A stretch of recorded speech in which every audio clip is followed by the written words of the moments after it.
دوستان، تو این ویدیو قراره ادامه آموزش غلط عقب‌ها رو بهت بگم. اگه آماده ای برام یه دونه لایک نشون بده و بزن بریم. تو ویدیو قبلی 0 تا 100 آموزش غلط عقب رو برات آپلود کردم. اگه هنوز ندیدی برو حتما ویدیوشو ببین بعد بیا که این ویدیو مال توه. خب قبل اینکه بخوای غلط عقب رو اجرا کنی بدنتو کششی دادی؟ گرم کردی؟ اگه گرم کردی حالا بدنت آماده تمرینه. اگر نمیدونی باید چطوری کششی بدی، چطوری گرم کنی، من تو کانالم آموزشش گذاشتم. برو و این چند کار ساده رو یاد بگیر بعد بیا ادامه تمرین با من. تو ویدیو قبلی گفتم که دستا باید به سمت سقف باشه و آرنج دستا چسبیده به بدن و این کار بهت کمک میکنه که بتونی رو دستا محکم فشار دست وارد کنی و بتونی پرت پای خوبی داشته باشی. ما توی غلط عقب زدن نیاز به فشار دست خیلی زیادی داریم و اگه این سرعت توی پرتاب پا و تمرکزی که باید داشته باشی توی حرکتت نداشته باشی به سمت چپ ملق میخوری و نمیتونی غلط عقبتو قشنگ اجرا کنی. پس فشار دست میخواد، سرعت میخواد و اینکه بتونی تمرکز کنی روی پرتاب پا. خب حالا وقتشه که بریم آموزش غلط عقب‌ها رو شروع کنیم. حالا چه غلط عقبی رو تو باید یاد بگیری؟ غلط عقب پاجامون که با هم یاد گرفتیم. غلط عقبی بود که آخرش پاهامون تو بغلمون جمع میشد و تا آخرین لحظه پاهامون جمع توی شکممون بود و وقتی میخواستیم بلند بشیم دستامون از زمین بلند میکردیم و میبردیم روی سرمون. خب حالا بریم برای غلط عقب بعدی، غلط عقب پاباز که به نظرم غلط عقب پاباز راحت‌تر از غلط عقب پاجمه. توی غلط عقب‌ها خیلی شباهت زیادی دارن به غلط جلوها، فقط فرقش اینه که شما قراره همین حرکت غلط جلوها رو به صورت عقبی اجرا کنید. من آموزش غلط جلوها رو گذاشتم، میتونی ببینی و چون خیلی شبیهشه. غلط عقبی که الان میخوام یاد بدم غلط عقب پابازه، شبیه غلط جلوی پاباز دروه، با این تفاوت که شما غلط عقب پاباز رو اجرا میکنید ولی نمیشینید. قرار پاهاتون رو باز کنید و بعدش درو رو انجام بدید. الان نگاه کن، من الان غلط عقب پاباز رو روی زمین بدون هیچ کمک وسیله اجرا میکنم و بعد قرار درو رو انجام بدم. نگاه کن.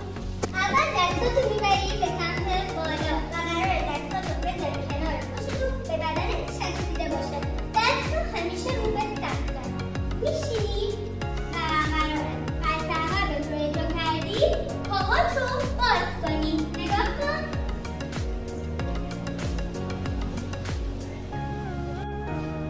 خب وقتی پاهات باز شد قرار درو رو انجام بدی. به این صورت میندازی پشت، پاهات جفت میشه و میندازی جلو و بلند میشی.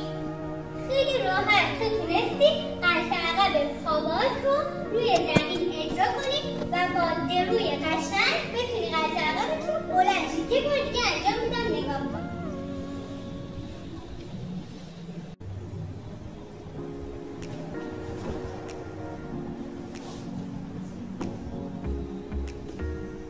یاد گرفتی؟ خیلی راحت تونستی غلط عقب پاباز رو انجام بدی و برای اینکه آخرش رو بتونی قشنگ جمع کنی درو میکنی. این درو کردن اسمشه. ما تو غلط جلوی پاباز هم دقیقا درو میکنیم. تو غلط عقب پاباز هم همین کار رو انجام میدیم. آماده ای بریم برای غلط بعدی؟ اگه آماده ای برام تو کامنت ها بنویس آمادم. غلط عقب بعدی یه مقدار سخت‌تر از غلط عقب پاجم و غلط عقب پابازه. برای اینکه بخوای غلط عقب بعدی رو یاد بگیری نیاز به فشار دست خیلی زیاده و انعطاف پای خیلی زیادی میخواد. خب تمرینش چیه و اسمش چیه؟ اول اسمش رو بدونین که اسم این حرکت از غلط عقب پاستاف. وقتی غلط عقب پاستاف رو میخوای اجرا کنی یعنی هیچ زانویی نباید توی حرکت خم بشه و قرار با فشار دست و انعطاف پاهاتون بلند بشید. تمرینش چیه؟ تمرینش اینه که شما اول بتونید غلط عقب پاجم اجرا کنید و به بدنتون انعطافیایی که بهتون الان میگم رو انجام بدین تا انعطاف پاتون به راحتی خوب بشه. نگاه کن، الان این تمرینایی که میگم رو انجام بده بعد تمرین غلط عقب پاستاف رو تمرین کن. تمرین اول اینه که دستاتو ببری بالا، پاهات جفت کنید بدون اینکه زانوات خم شه، کف دستتو به زمین بزنید. نگاه کن، اگه نتونستی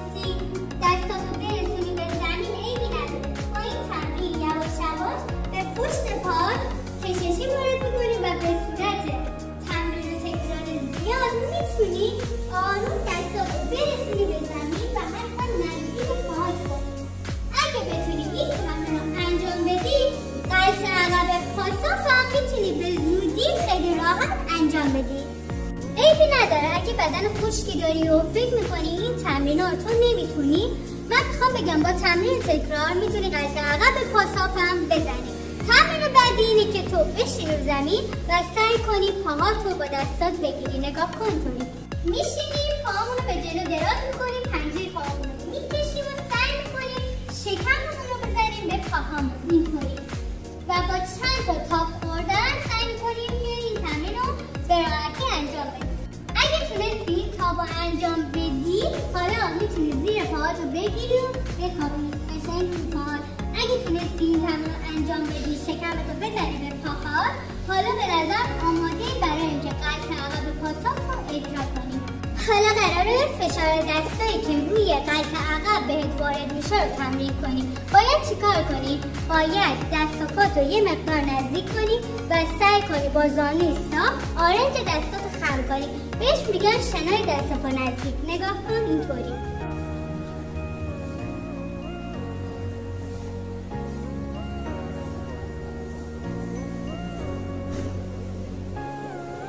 دیدی؟ با همین چند تا تمرین ساده تو میتونی قلط عقب پاساف رو بلند بشی.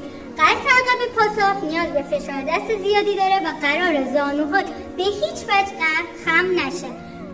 تو قلط عقب پاجم یاد گرفتی که دستاتو آماده کنی و کنار بدنت بذاری، درسته؟ و بشینی این حرکت رو اجرا کنی.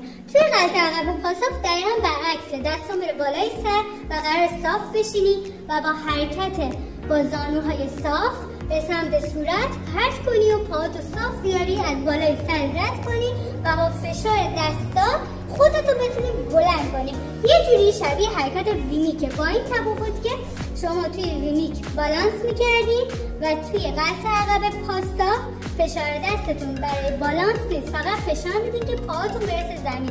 اگه نمیدونی حرکت وینیک چیه، توی کامنت ها برام بنویس و من توی آموزشم گذاشتم حرکت تمرین وینیک که چیه. خب بریم برای قلط عقب پاساف. از قراره دستامون رو بالا صاف کنیم، با زانوی صاف بشینیم عقب و قلط عقب پاساف رو اجرا کنیم. اولی که تو باید بتونی صاف بشی اینطوری.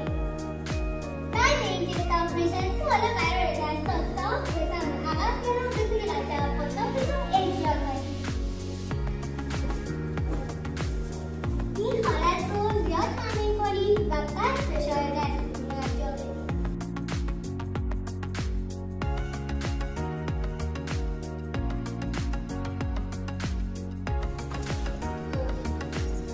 توی قلط عقب ماسکم یه مقدار اذیت میکنه.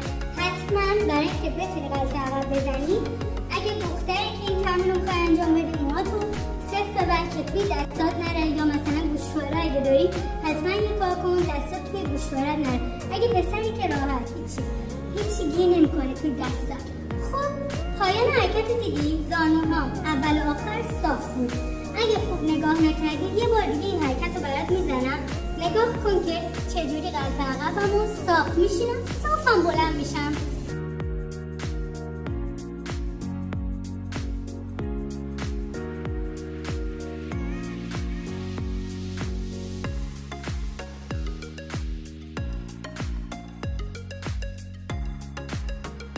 قلط عقب پاساف همینی بود که دیدی و مطمئنم تو هم با تمرین تکرار خیلی زود میتونی کامل کنی و انواع قلط عقب رو بزنی.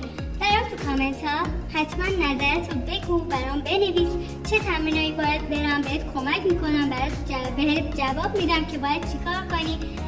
خب اگه دوستم داری برام یه دونه قلب بنفش بذار. اگه کانالم دنبال نکردی هنوز سابسکرایب کن. خیلی دوستتون دارم.